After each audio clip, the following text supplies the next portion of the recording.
Paradigm Shifters to March 16th, 2021. And it is the best March 16th that you've ever had in your life. How about?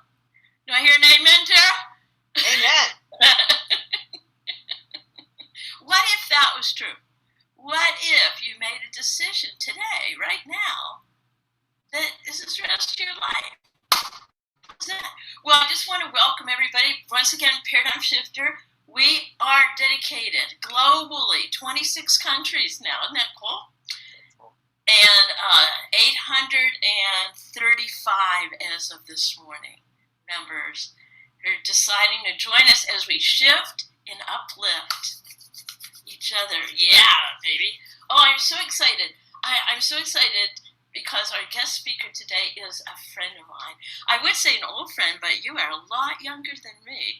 And we've known each other for quite a time. And one way that I heard her being introduced by our friend Matt Boggs was the Phoenix. She's from Phoenix, Arizona. Phoenix arising from Arizona. So, yes, and she's got quite a story. One thing I do know about Tara is she is the dynamite mom of twins. And I like to call her Bike Momma. So, hi, Tara.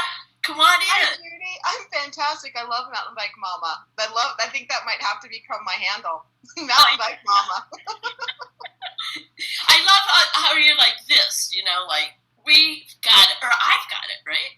Yeah, that was my podium win. That was my second place win in October. Late on Halloween, actually, was that day in a race that I done. Yeah, that was a fun day.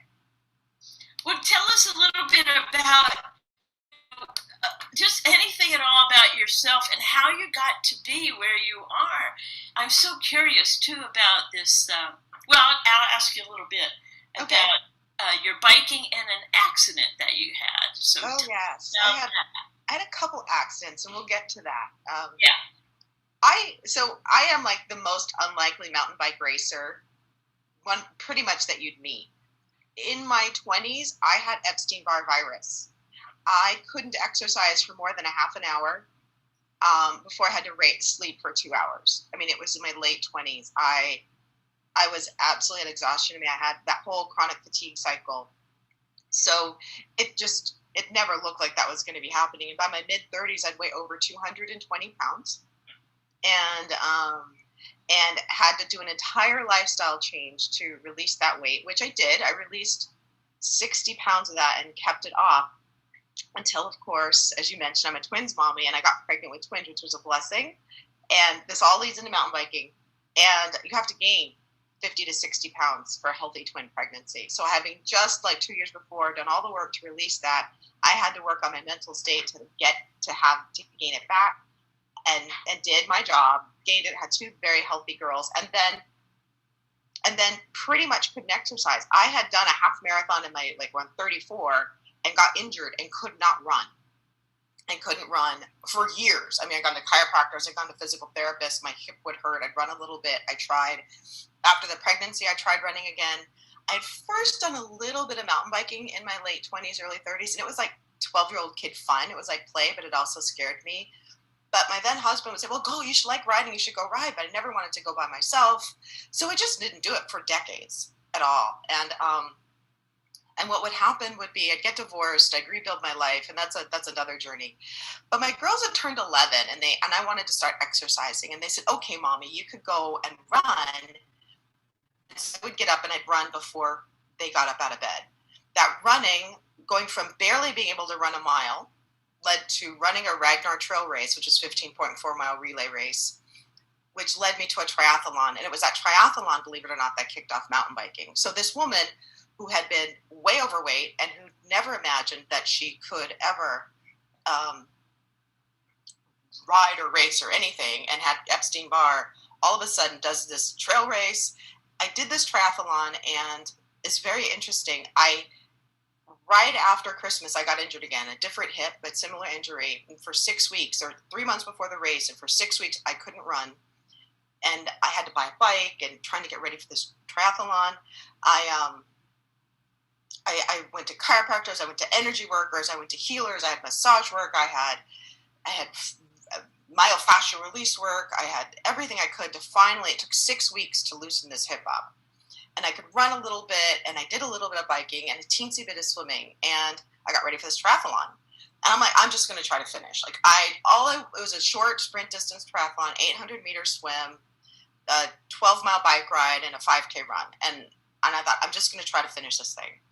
That was my hope, right? And so I go in, all that, and what was very interesting was I did fine overall, but when I went on the bike, and I'd only done a handful of bike rides, it was a 4-mile lap, and I did the first lap, and at the bottom of this hill there was a speedometer, and I came in at 19 miles an hour. And then I did my next lap, and the bottom of the hill hit the speedometer, and I came in at 19 miles an hour. And then something clicked, and I ran around, and I get to the bottom of the hill, and I was at 33 miles an hour. And I was like, oh. So in my class, the class of slow people, out of 39 people, men and women, I'd come in 11th overall, and I was just trying to finish. I came in 7th out of 26 women, but I came in 4th out of everyone on the bike, and that got my attention. I realized where was your mindset during all that? Tell me more about the moment that you realized that, and what was going on in your mindset. So when I was those first 2 laps, I was struggling. I was trying to get uphill. I was just trying to do it. And then my mindset, something shifted. Like in that 3rd lap, there was an absolute shift. And the bike and I kind of became one. And I shifted gear. I literally shifted gears, right? Because you have to do that on a bike. I'm changing gears. And somehow my mind got quiet. And it was more of an I think I can than I think I can't. Kind of like the little engine that could. There you go. And Paradigm Sisters, I know you're all taking notes. It was a shift from I can't to I can. So, yes. Yeah. Okay, keep going. That was an aha. Go ahead. And I think the other shift, Judy, that happened in that moment is I stopped thinking of it as being hard, and I started thinking of it as being fun. Ah! It was still a physical challenge, but it became fun. And when I hit that and I saw that 33 miles an hour, that caught my breath. I was like, oh my God, that's me. I did that. And when I realized I came in 4th overall, I realized, Tara, you have a capacity for cycling that you didn't know you had. So you can leave it on the table, or you can do something with it. Now, Judy, this is March of 2019. If you had said, Tara, you're a cyclist, I'd have looked at you and said, what you smoking? Well, my ex-husband was a cyclist. This guy I dated was a cyclist. He's a cyclist. She's a cyclist. These people are cyclists. I'm not a cyclist. I mean, that was absolutely, I am not a cyclist. I was very clear about that. And so to discover that moment, to go, oh my gosh, I had a capacity, that was a shift in paradigm, because I realized, oh, there's something in me that wants to ride a bike that I didn't even know was there. I'm 52 years old when I decided I wanted to become reasonably good at riding a mountain bike. It was like road bike or mountain bike. And I'd done enough personal development work to go, well, road bike felt pretty safe, but mountain biking scared me. And it was 12-year-old fun. And so I knew that if it scared me, it would cause me to grow. So there you go, friends. Yep.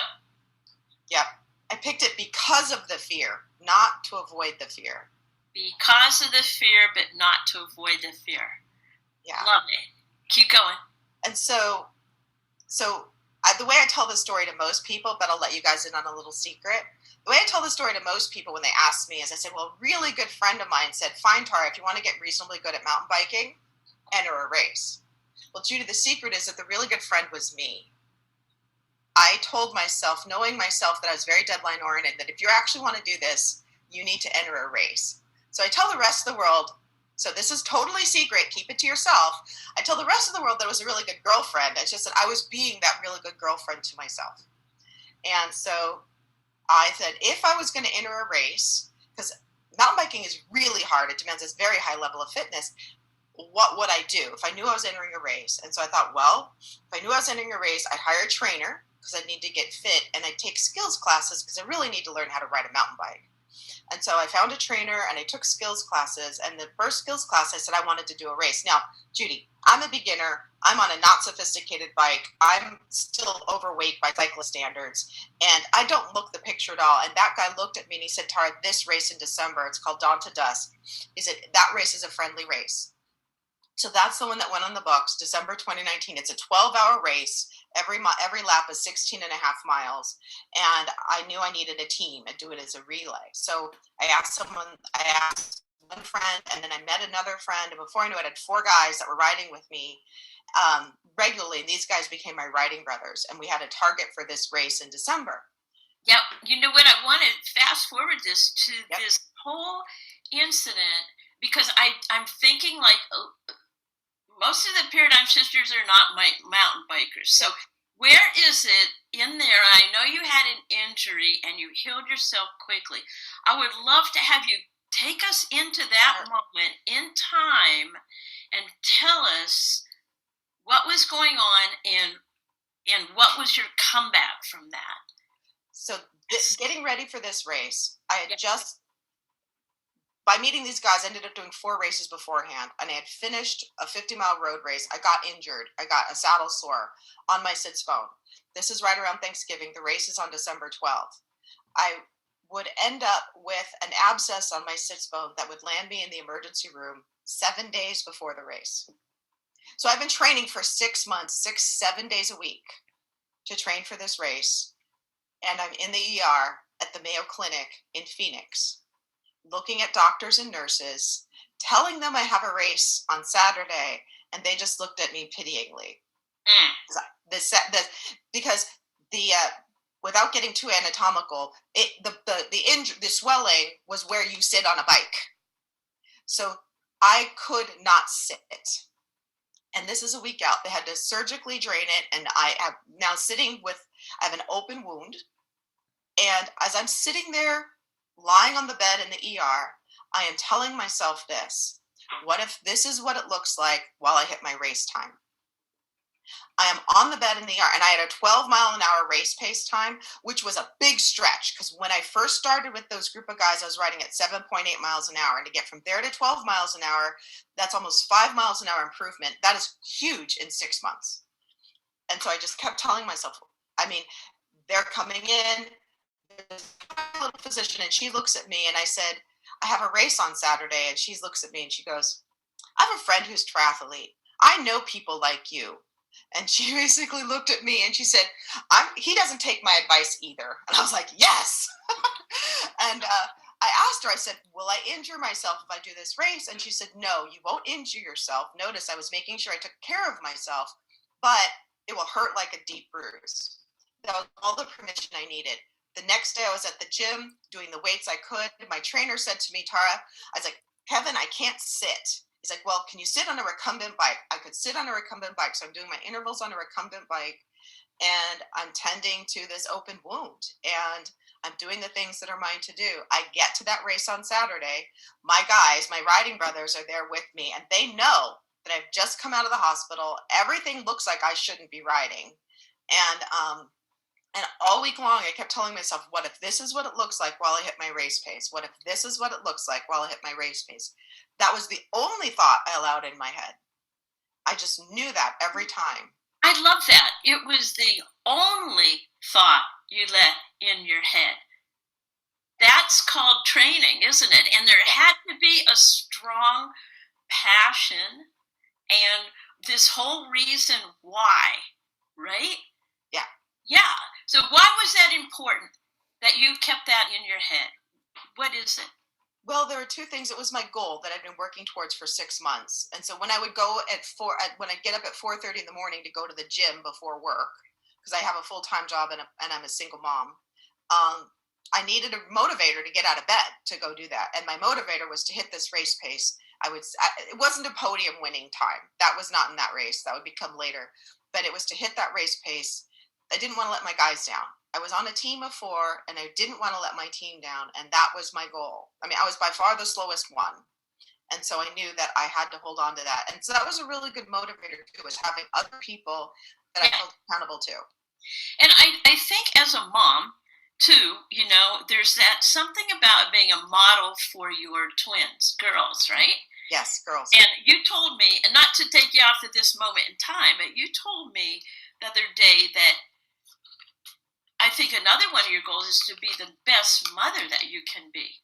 Yes. And because you be with the group, right, that you've been doing since they've been born, and that there's that accountability to keep that up. And are you going to screw up? Yeah, we all do. But, you said the motivation. So, take us back to that moment. What happened during that race? Tell us. So I had to wear 2 chamois. I still had to sit in a sitz bath 4 times a day. So, I mean, I had plenty of conditions. I had every reason why I shouldn't be going in that race, including doctors telling me I shouldn't be going in that race. I mean, there was every circumstance why I should not be going on that race. And I get there and I get on my bike and I go do my ride. And I watch my heart rate zones and I do what I was trained to do. And when I came back, it's again 16 and a half miles. The first time I was within 30 seconds on each lap, and both lap I came in faster than 12 miles an hour. And I was ecstatic. I was ecstatic. Yeah, that was a big deal. That was my first challenge that I had to come back from. There was another challenge that I had to come back from in the middle of all of this. So this was December of 2019. Yeah, and you know what? I'll tell you what, you didn't have to. You chose to. That's true. So many people that would be, there's a challenge, I can't do it. Oh, well, it's COVID, can't do it. Or this, can't do it. You made a decision for your life. Yes. And I'll tell you, as a mom, as a role model, right? Not just to us or not just to you, but seeing yourself as a light and a role model kept, I'm just saying, it keeps me going. And so, let's go ahead and talk about like the other challenge. I'm so tense with like the tools that you're using, and because we can all do that whenever we set a goal. So tell us about the second challenge, and then I want to wrap this up with a question for you, another question. So go ahead. Well, we'd be training for another series of races, and there's a very famous race called the Whiskey, and I was going to ride the 30. And so we were training for that. We're on this long training ride, 27 miles in to a 35-mile ride. And just for those of you that do ride bikes, we had about 2,700 feet of elevation. This is all trail riding. And I was really, really tired. And I learned something on that ride that I'll tell you in a minute. But really tired. I'd lost a contact. My nutrition was off. I had hydration. We were getting off the trail. We were 50 feet from the trailhead, and I fell. Oh. And I broke my arm. And I would need surgery the next day. And I fell, and I hit my head under my helmet on a rock. And I would need 7 stitches in my forehead. And I'm lying there on the ground, rock on my head, arm, looking at my arm, going, my arm's broken. That's going to mess up my racing, right? I mean, so this is March 1st of 2020. Now we're at March 1st of 2020. We haven't gone into lockdown yet in Arizona. And I'm literally lying on the rock. And the first thought, Judy, that came to my mind was, what if this is what it looks like while my vision is coming to pass? Oh. They had to call the fire department. The paramedics came. They took me to the hospital. I'd spend the night in the hospital. They'd surgically repair my arm. And within a week and a half, I was on my trainer doing what I could, where I was, with what I had. Because frankly, there's a part of me that's a little bit stubborn. And I hadn't worked out 6-7 days a week for 8 months to gain a kind of fitness that I was then going to let go. And so I was determined. And so I put stickers all over my house that I was going to ride the Whiskey 30 in 2021. Well, none of us anticipated that there'd be a pandemic that would cancel races in 2020 and 2021. So now it's 2022. But it would take 8 weeks, and I would be back on the bike. And the thing that was kind of magical about that was like I did my training on my indoor trainer every day. I had this really weird contraption so that my broken arm would be up here so that it was completely safe while I was riding because my legs worked. My arm couldn't take any load, but my legs worked. And I just kept visualizing this race that I was going to do into now 2021. And so I'm a year out from this race and I was going to do it in 2021. And when the doctor released me to ride a bike, and I took my girls and I went outside and just rode very easy on the canals. And having been in lockdown, just like everybody else, there was this freedom. And I realized that was the moment when I got back from the broken arm and I got back on the bike. That was the moment I realized I was a cyclist. And that this was with me forever. Because I do this, Judy, for love. I don't ride a bike because it's exercise. Because I promise you, I wouldn't get up at 3:45 in the morning to exercise. But I'd get up at 3:45 in the morning to do something that I loved. And that's why I ride a bike, because I love it. Yeah. And I've got almost all range of motion back. I'm about 98%. The only place I notice it is push-ups. Otherwise we're back. Yeah. And and so I've set a new goal, which is this crazy race called the Leadville 100, which is 100 miles of mountain biking in one day, 10,000 feet at 9 to 12,000 foot elevation in the mountains of Colorado. Oh, awesome. Awesome. The big transformation from the woman in her 20s who couldn't exercise for more than a half an hour, who would end up well over 120 pounds, who never thought only she was a cyclist. I've come to realize I'm not only a cyclist, but I'm an athlete. And I found that at 52. Yes, it's what you call yourself. Oh, I love it. I love it. Love it. Yeah. Well, what an inspirational story. And, you know, I just got back from a walk in the park and I was thinking about this inner resourcefulness. You know, it's not about the resources. There's the inner resourcefulness. And I asked God for a sign, show me resourcefulness. And right in front of me, honest, really, Tara, you're not going to believe it, was a guy walking his dog, and his dog was dragging the back feet, but the guy had hooked up 2 wheels on the back, and the dog had great front legs, and he had wheels on his back. And I thought, there's love, like you said.